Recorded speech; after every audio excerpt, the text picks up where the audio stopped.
सोमवार व्रत कथा सुने, मिलेगी शिव पार्वती की कृपा। बाबा भोलेनाथ को प्रसन्न करने के लिए आप भी सोमवार का व्रत कर रहे हैं, तो शिव व्रत कथा को सुनकर इस उपवास को पूर्ण करें।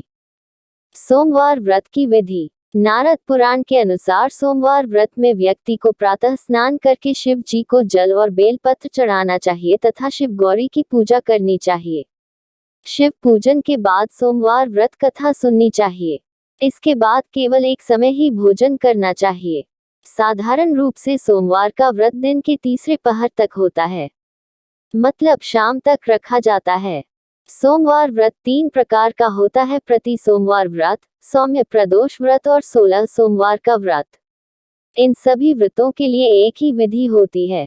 व्रत कथा। एक समय की बात है, किसी नगर में एक साहूकार रहता था। उसके घर में धन की कोई कमी नहीं थी, लेकिन उसकी कोई संतान नहीं थी, इस कारण वह बहुत दुखी था। पुत्र प्राप्ति के लिए वह प्रत्येक सोमवार व्रत रखता था और पूरी श्रद्धा के साथ शिव मंदिर जाकर भगवान शिव और पार्वती जी की पूजा करता था। इधर साहूकार और उसकी पत्नी भूखे प्यासे रहकर बेटे की प्रतीक्षा कर रहे थे। उन्होंने प्रण कर रखा था कि यदि उन्हें अपने बेटे की मृत्यु का समाचार मिला तो वह भी प्राण त्याग देंगे, परंतु अपने बेटे के जीवित होने का समाचार पाकर वह बेहद प्रसन्न हुए। उसी रात भगवान शिव ने व्यापारी के स्वप्न में आकर कहा, हे श्रेष्ठी, मैंने तेरे सोमवार के व्रत करने और व्रत कथा सुनने से प्रसन्न होकर तेरे पुत्र को लंबी आयु प्रदान की है।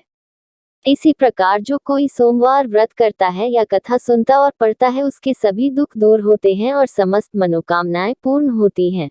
अगर आपको ये कथा अच्छी लगी हो तो चैनल को सब्सक्राइब और लाइक करें।